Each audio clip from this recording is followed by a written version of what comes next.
The following is a Cable 14 special presentation.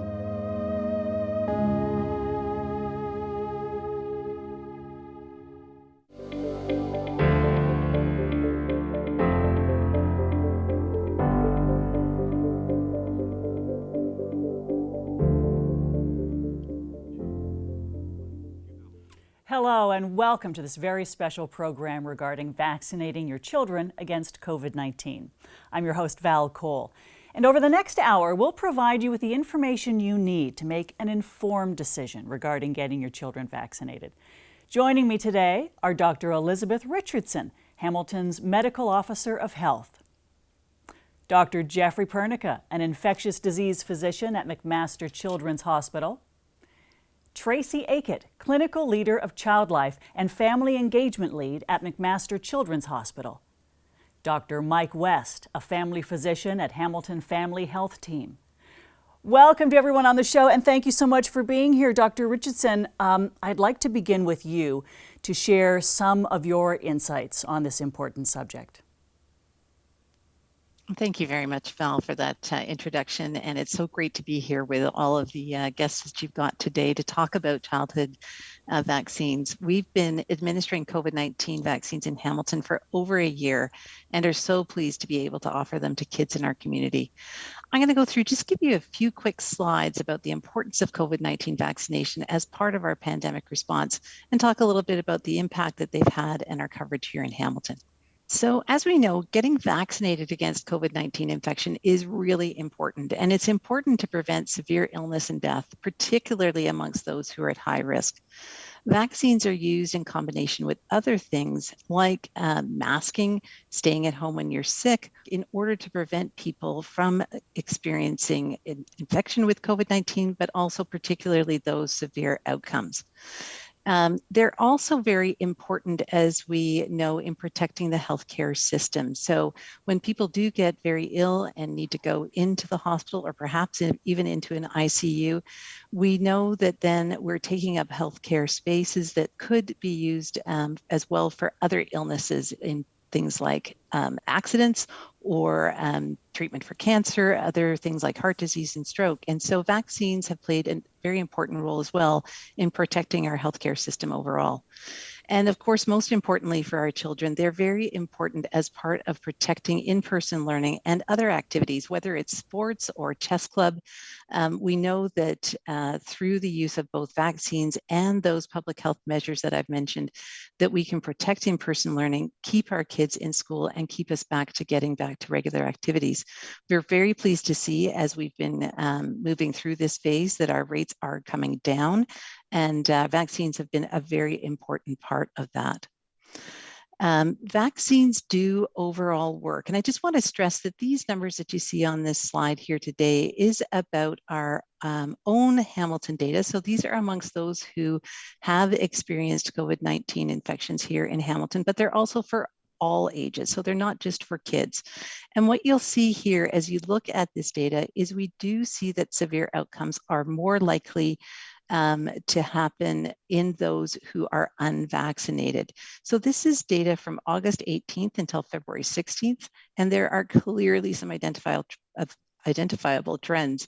Unvaccinated individuals have an increased risk of hospitalization that is 5.3 times higher than amongst those who are vaccinated. So just to be sure I said that correctly, that's the unvaccinated 5.3 times higher than the unvaccinated, or than the vaccinated population. It's always hard to go back and forth between those two things. When it comes to ICU, the risk is even higher. So the unvaccinated have a 9.6 times risk compared to those who are vaccinated in terms of their risk of going into the ICU. So overall, we have seen that COVID-19 vaccines are very effective at reducing the risk of hospitalization, ICU care, and deaths, of course, in terms of severe outcomes. We don't yet have enough information when it comes to children to know what that is for kids, but we do see that they play a role in still preventing severe outcomes in kids. When it comes to our vaccination rates overall in Hamilton, we are quite aware that there is the role of time that plays in vaccination rates overall. So everyone who is 5 years age and older can receive a COVID-19 vaccine, and everyone who's 12 years of age and older can now get their booster dose as well. Vaccination rates are higher for those who are 12 and older because they've been able to receive those vaccines for longer. As I said, time plays a role. So over 90% of eligible individuals who are 12 and over have received their first dose of a COVID-19 vaccine. Among those that are 5 to 11 here in Hamilton, over 50% of kids now have received their first dose of a COVID-19 vaccine. And we have many more who are going forward to get their second doses as we speak. Public Health Services is going to continue to prioritize vaccinations for kids who are age 5 to 11, and we're working with community organizations right across our community, with our healthcare partners, with our schools, to provide access to clinics across the city. We're all, as I said earlier, very concerned about the impact that COVID-19 and the restrictions that have had to be put in place have had on the mental health and emotional well-being of our children and youth. We're really looking to help balance the risks of COVID-19 and those risks to our mental, emotional, and physical health. And we recommend that as we go forward, that people do continue to follow public health measures. We know we're in a reopening phase, that we're going to look at gradually reducing the use of those measures, but that needs to be gradual as we go forward. So very much encouraging people to stay home when you're sick. That's good advice, no matter what we're talking about. But also to be washing our hands and wearing a mask, and using those measures along with vaccination, taking the opportunity to get fully vaccinated when we can. So now I'll hand it back to you, Val. Dr. Richardson, thank you so much for that insightful presentation. And when we come back from this short break, we're going to be joined by our other guests who will begin to answer many of the questions that Hamilton's Public Health Services has received from you about the COVID-19 vaccine for children. I'm Val Cole, and we'll be right back after this break.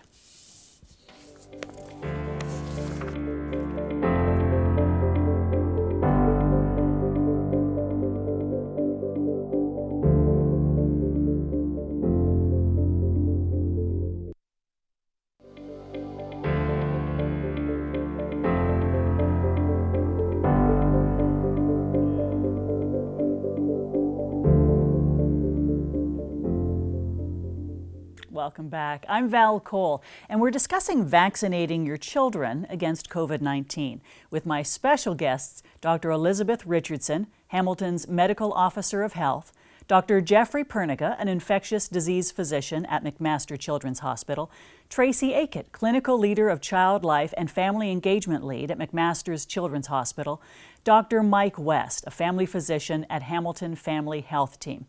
Now, before the break, Dr. Richardson was sharing with us why getting our children vaccinated against COVID-19 is so important to the overall community in bringing this pandemic under control. And as we move into our question and answer session, I'd like to ask Dr. West to elaborate on that a little bit from the perspective of a family physician. Dr. West, why should I get my child vaccinated? All right, thanks, Val. There are many benefits from receiving the COVID-19 vaccine. The vaccine reduces the risk of kids getting COVID-19 infection and from developing some of the rare complications of COVID-19, such as MISC, multisystem inflammatory syndrome in children. The vaccine reduces the risk of getting very sick and being hospitalized with COVID-19. And there have been some serious cases of illness and hospitalization in kids. Having more children vaccinated reduces the risk of outbreaks and therefore prevents disruptions in schools and activities at your schools and in your community. Okay, thank you so much. Dr. Pernica, is the vaccine safe? So that's a great question. The way that we should really decide about whether something is safe depends on its benefits compared to its risks. We know that 2 doses of the vaccine provides good protection against severe disease and, at least for a brief time, protection against infection. Health Canada did conduct a thorough review of the study clinical trial data for the vaccine and found that it was safe in those trials. After that, to date, over 9 million doses have been given to children aged 5 to 11 years in North America with really no significant worrisome safety signals. People had identified myocarditis in older teenagers and younger adults, but rates of this kind of heart inflammation are much lower in children aged 5 to 11 as compared to that older group. Health Canada and other organizations, such as the American Centers for Disease Control, are continuing to monitor its safety. And what we know now is that the COVID-19 vaccines are approved under full authorization for people born in 2009 and earlier. I should point out that the COVID-19 vaccine dose for children aged 5 to 11 is lower than the dose for older children and adults. And really, the most useful thing I can probably say is that if you have questions or concerns about vaccine safety, please do talk to your healthcare provider. Thank you so much, Dr. Pernica. Dr. West, this one's for you. How effective is the vaccine for kids aged 5 to 11? Right. Well, the clinical trial data showed that children aged 5 to 11 had just as strong an immune response to the vaccine as kids aged 12 to 17 years. So as a result, it seems likely that the vaccine will be just as effective in younger children as it is with adolescents. And 2 doses of the vaccine provides good protection against serious illness and hospital admissions. Okay, great. And Tracy, let me ask you this. How can I prepare my child for getting a vaccination? That is a question we're frequently asked, and it's normal for children to have questions about their health and vaccines. I think the first thing that's important is for the caregivers to realize if they have their own fears or worries, because their child will be able to pick up on that. So be sure to address your own concerns about COVID-19 vaccine before talking to your children. And this is particularly important because, like adults, children may have heard a lot of misinformation about vaccines and may have fears or worries. And we need to take these concerns seriously. So talking to a trusted adult, such as a family doctor or other health professional, may help ease some of these concerns. It's incredibly important to listen to our children. So ask your children to share what they know and have heard about the COVID-19 vaccines, and actively listen to their responses.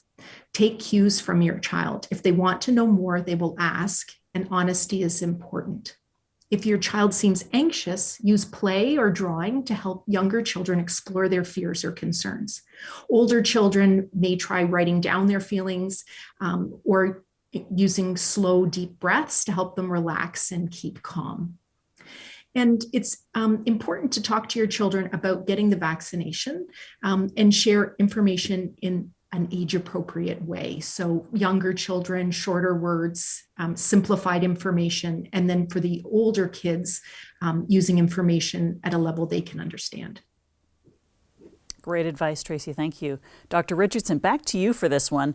Where can my child get a vaccination? Thanks, Val. So we have vaccine clinic locations up on our website, and they're updated regularly whenever anything new comes about. And you can see that that's here in this graphic. Clinics are open daily across the city for 5 to 11-year-olds and their families. You can walk into most vaccine clinics without an appointment, but if you prefer to have a time slot booked to get your vaccine, you can also book an appointment at some of our clinics. So all of the details about that are available on our website. If you'd like to instead call and talk to somebody, you can reach our public health hotline at 905-974-9848 and pick option 7. We do, of course, have translation available if anybody needs to speak with us in a different language. Fantastic. Now, Dr. Pernica, the question is, children don't get sick from COVID-19, so why do they need the COVID-19 vaccine? It is absolutely true that the majority of children who catch COVID-19 develop no or mild symptoms. However, we know that children, so even those without pre-existing medical conditions, can get severe disease that require hospitalization or ICU admission. Furthermore, children who, even if they just get mild disease, can get multisystem inflammatory syndrome afterwards. This is a serious medical problem that often results in prolonged hospitalization. And so, given how safe the vaccine is, it seems likely that the benefits of vaccination outweigh the risk for the vast majority of children. There are also many children and families who want to be immunized to minimize the possibility of transmission to their more fragile family and friends who are at increased risk for severe COVID-19, such as their grandparents. Finally, there are many children who want to be vaccinated in an effort to avoid getting even mild illness and missing more school and activities. Well, we're over to Dr. West for the big question. This is what everybody's been talking about. What are the side effects of the vaccine? Yeah, that's a good question, Val. And I think that's one of the most common questions we field in primary care from parents and family members is, what are the side effects of the vaccine? So what we know from clinical trials that children and teenagers experience side effects less frequently than adults. However, children can still experience side effects from the COVID vaccine similar to other childhood vaccines. These side effects are part of their body's efforts to build immunity to COVID-19 following vaccination. Most of the common side effects include feeling soreness or redness at the site of injection, feeling more tired than usual, headachy, achy muscles or sore joints, or fever and chills. The side effects that they experience are usually mild and go away within a few days. Now, myocarditis, which is inflammation of the heart muscle, or pericarditis, which is inflammation of the tissue around the heart, those are rare side effects, but it's the main adverse reaction of concern to the COVID-19 vaccine. Most cases have occurred in young adult males between 18 and 30 after the second dose of vaccine, and most had mild illness and recovered quickly. And as of today, about 9 million children aged 5 to 11 have received at least one dose of the Pfizer vaccine. So we know that the likelihood of myocarditis in younger children is much more rare than in young adults. So generally, children aged 5 to 11 tolerate the vaccine very well. But most importantly, there is a much greater risk of myocarditis following the COVID-19 infection than after COVID-19 vaccination. Okay, well, that kind of leads into my next question. Dr. Pernica, back to you. Should children who've already had a COVID-19 infection get a vaccine, or can they just rely on their own natural immunity? So this is a great question.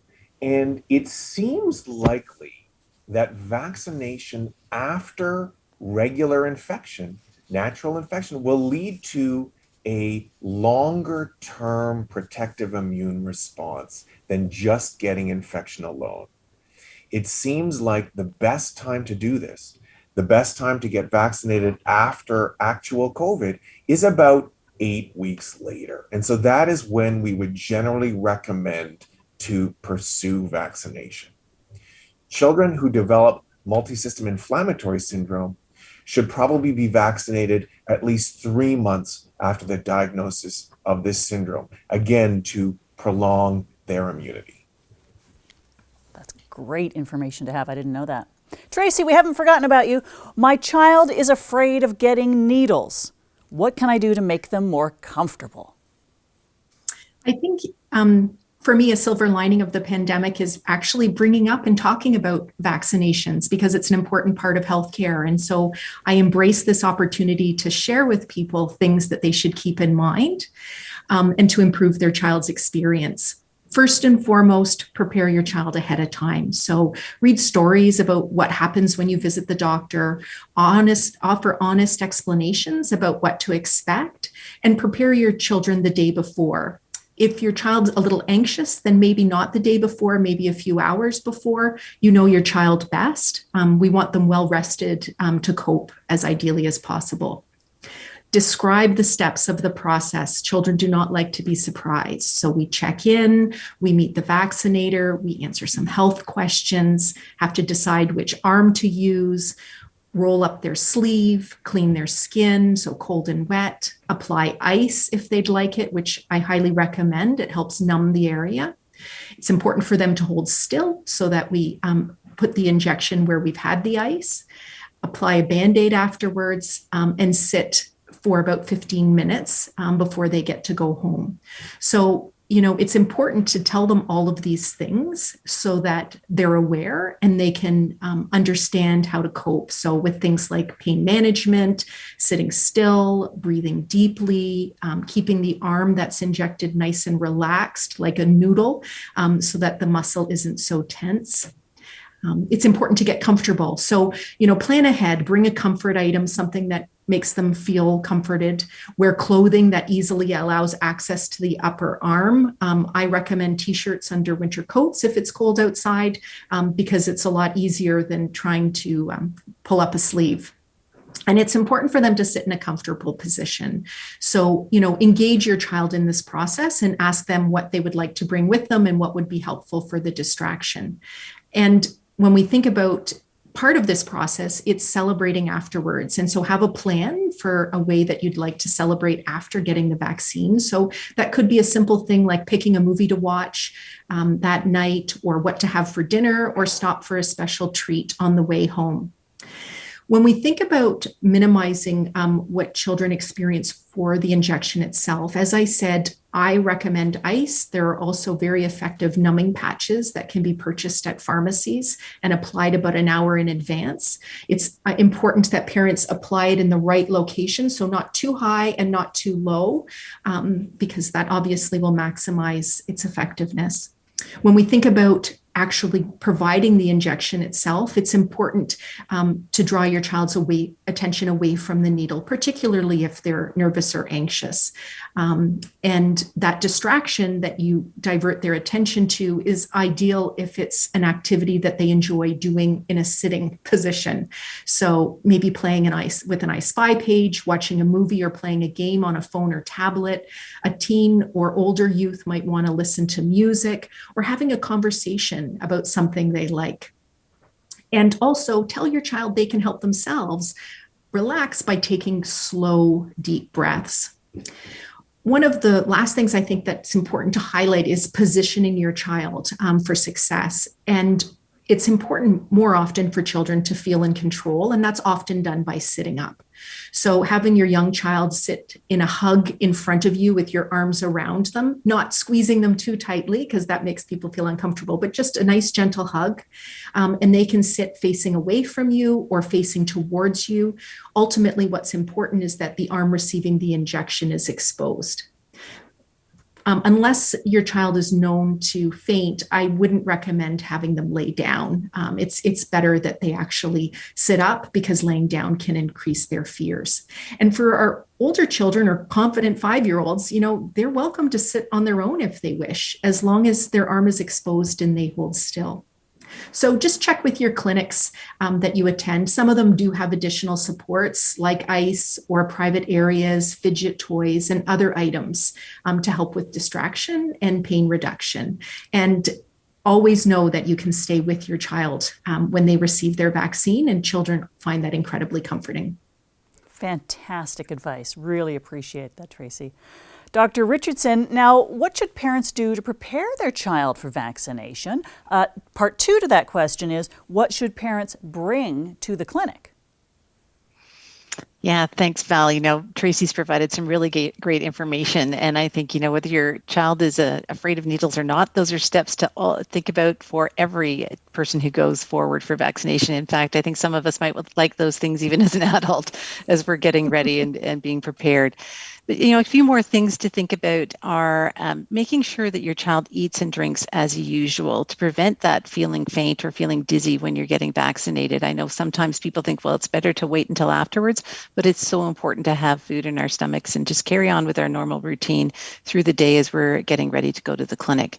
That t-shirt or shirt that they're going to wear, we do need to see their arm and be able to give that vaccine. So making sure they wear a loose fitting t-shirt, a short sleeve t-shirt, something like that.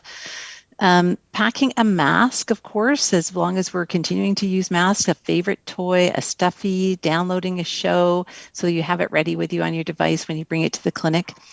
Do remember to bring your health card, but remember too that if you don't have one, you can still come to the clinic and get a vaccine. So that's really important. Everybody can get a vaccine through our clinics. Some of the other things to prepare in advance are making sure you've taken a look at the materials like the consent form. So print that, read it, and make sure you understand it, go through the information sheet, and make sure you get a chance to talk to somebody in advance if you have any questions, to call up your family doctor, as Dr. West said, and get those medical questions answered in advance in regards to the specifics for your child and your family. As well, just to note that if you're not able to, as a parent or a guardian, bring the child yourself and are relying on somebody else to take the child to the clinic, a grandparent, a friend, they can do that as long as you print and sign that consent form in advance, and they can bring it along and have the child vaccinated for you. And as well, the other thing to think about, if your child does take any medications, just go ahead and take those as usual. As we said, go about your usual routine before the clinic. Okay, good to know. All right, we're all set. Now let's talk about the dose itself, the vaccine itself. Dr. West, kids are different sizes, so why is the dose the same for 5 to 11-year-olds? Yeah, good question, Val. The effectiveness of vaccines depends more on the maturity of the immune system rather than a child's actual weight. And so for that reason, dosing is based on a child's age rather than their weight. So most vaccines have the same dose in children from age 5 all the way up to age 11. Well, that's a very simple answer. Thank you for that. Dr. Pernica, back to you. All right, so my child is 11 years old now, but turning 12 next month. So what dose should they get? That's a good one. We would say that it is safest and easiest for children to get whatever dose is appropriate for them based on their age at the time of vaccination. So if a child is 11 and almost 12, we would recommend that they get the 5 to 11-year age group regular dose. That's 10 micrograms for their first shot. If they are 12 at the time of the second shot, at that point, they can get the 12 to 17-year age group regular dose. So that's 30 micrograms for their second shot. That will work fine. Okay. Dr. Richardson, I think you may have touched on this, but let's go over it again.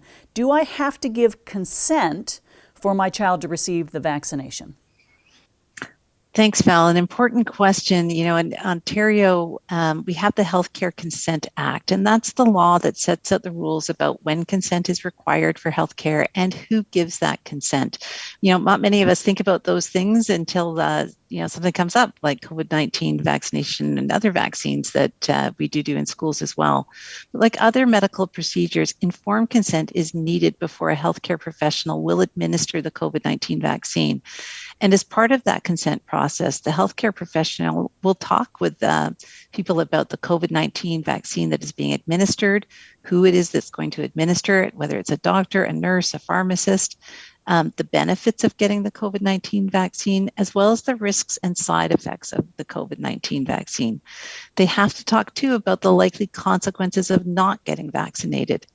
So in Ontario, there's no minimum age for giving consent to treatment. A person is capable of giving consent to treatment or to a referral if it was needed, if they understand the information that is relevant to making the decision about the treatment and understand the consequences of a decision or lack of a decision. So as we know with kids with normal growth and development, many children age 5 to 11 will not be able to understand all the information needed to make a decision about COVID-19 vaccination. And they may not be able to understand the potential consequences of getting or not getting vaccinated. So there will be some children in this age group who are capable of consenting and can make their own decision about healthcare. Those are going to be those who are really just approaching the age of 12. So ultimately, the health professional who's giving the vaccine makes that assessment. And in most cases, it will be the parent who gives consent for the vaccine. Thank you very much. Tracy, we've talked a lot about how to get our kids prepared for the vaccination itself. This parent wants to know, what do I say specifically? What do I say to my child about getting vaccinated? Ultimately, it's important to be honest in this situation and to give them some advance notice. So a day or so in advance for most children. And if your child is particularly anxious, you know, as I said, maybe just wait a few hours before. It's important that they're well rested. And parents know their children best. You know, it's important to listen to your child, validate their concerns, and answer any questions in an age-appropriate way. Explain in terms that they will know what will happen during the appointment. Ultimately, teaching children and talking to children about vaccination is a life skill. And so this is information you're sharing with them that will be helpful to them their entire lives. Ooh, it puts more pressure on us, Tracy, to do it well. All right, Dr. West, this is a hot potato, and I heard this question a lot myself. So this will be, you'll have a lot of people interested in your answer to this. Will the vaccine cause reproductive problems for my child? Right. Yeah, this is a question we get a lot, Val. And I think this is a reasonable question from a parent's perspective, and it's one we're happy to answer. And what we know from data and evidence is that the COVID-19 vaccine does not cause infertility. With over 10 billion doses of the COVID-19 vaccine that have been given around the world, there have been no fertility concerns that have been identified.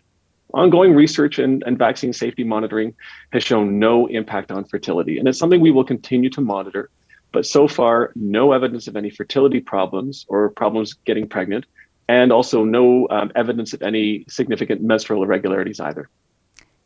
Good to know. Thank you so much. A lot of people will breathe easier with that one.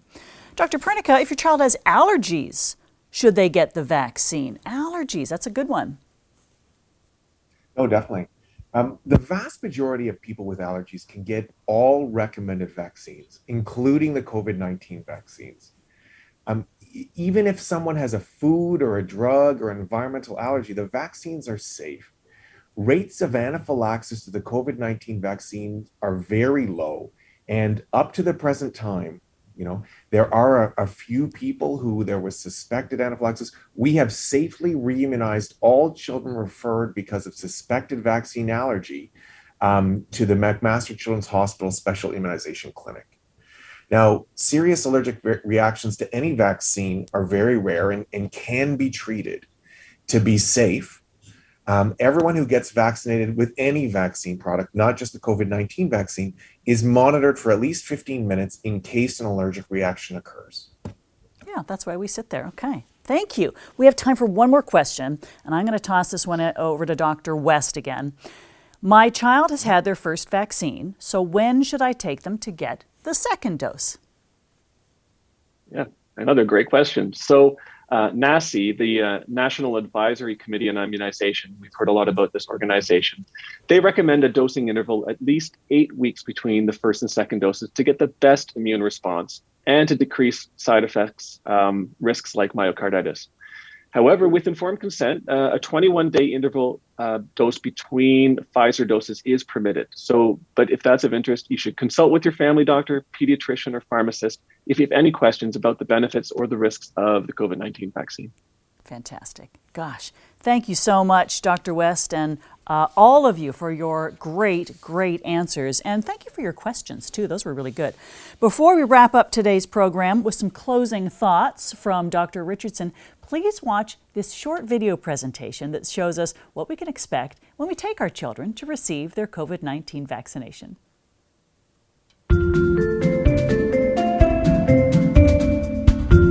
Hi, my name's Jessica Grisbeck, and I'm a public health nurse and clinical supervisor at the COVID vaccine clinic at the City of Hamilton. Before bringing your child to get their COVID-19 vaccine, we have a few tips to make sure you have a good experience. Make sure your child eats and drinks as usual to prevent feeling faint or dizzy while being vaccinated. Make sure your child wears short-sleeve t-shirt so vaccinators can easily access their upper arm. Talk to your child about how to deal with anxiety and pain from the needle. It's normal for children to feel nervous about getting a needle.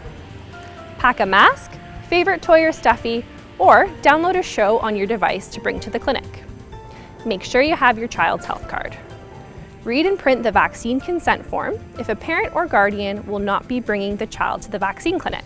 Read the COVID-19 vaccine information sheet and ask your doctor if you have any medical questions before getting the vaccine. Take any medications as usual. Screen yourself for COVID-19 symptoms. Do not attend the clinic if you or your child has symptoms. When you arrive at the vaccination clinic, come inside. First, you will be asked screening questions about symptoms and travel. Then, you will be directed to the check-in desk where you will confirm your name, address, and health card number. Clinic staff will then direct you to the waiting area. Here, you can get ice to help with pain management. You can place the ice on your child's arm and have them say the alphabet before they get their vaccine. This numbs their arm so they don't feel the vaccine as much. C44. They will then be called into the vaccination area where a doctor or nurse is ready to give their vaccine. Once they're in the vaccination area, clinic staff will ask about their medical history and obtain consent for getting the vaccine. The clinics have some extra supports for distraction and pain management for children, such as ice to put on their arm before being vaccinated, fidget toys to use at the clinic, such as Pop-Its and I Spy sheets to distract them. Children are also encouraged to bring their favorite toy to the clinic with them. There are privacy areas if needed, so your child doesn't have to see others at the clinic. Parents can also hold on to their child while they receive the vaccine. Sensory-friendly clinic spaces are available. Public health staff have been trained in the CARDS technique, which stands for comfort, ask, relax, and distraction. This is a common vaccination technique used for children to help with needle fear. After the vaccination is complete, the children will wait 15 minutes to ensure that they don't have a reaction. You can take a selfie at the photo booth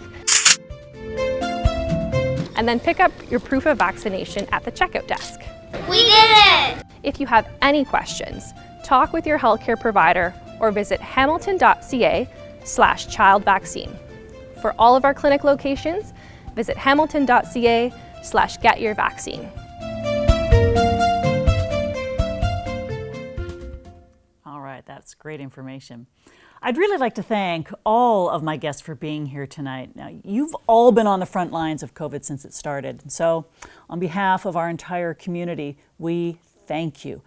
Dr. Richardson, as Hamilton's Medical Officer of Health, we're going to leave the last few minutes of our show for you to wrap up. So take it away. Thanks, Val. And thank you to everybody who's joined us for this special presentation to talk about COVID-19 vaccines for children. All of us here in Hamilton Public Health Services as well strongly encourage all of those who are eligible for first, second, and third or booster doses to get vaccinated as soon as possible. We hope the information that we've provided during this session today helps you make an informed decision about vaccinating your child. If you are a parent or guardian and are looking for more information on COVID-19 vaccines, you can ask your doctor or your healthcare provider. You can also access vaccine consultation services through Sick Kids Hospital. They offer by appointment phone consultations with a trusted healthcare professional who can answer questions and help you make an informed decision about COVID-19 vaccination for children and youth.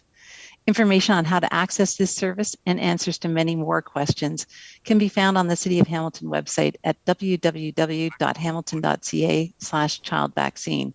For the most up-to-date clinic locations in Hamilton, visit www.hamilton.ca/getyourvaccine. A reminder, it's important to continue to follow public health measures and follow the advice as we reopen. Stay home if you have any COVID-19 symptoms, get vaccinated when you're eligible, wear your mask, wash your hands, and keep your distance. Fantastic. Dr. Richardson, thank you so much. And again, thank you to our other guests for being with us today. Dr. Jeffrey Pernica, infectious disease physician at McMaster Children's Hospital, Tracy Aikett, clinical leader of Child Life and family engagement lead at McMaster Children's Hospital, and Dr. Mike West, a family physician at Hamilton Family Health Team. I'm Val Cole. Thank you so much for watching.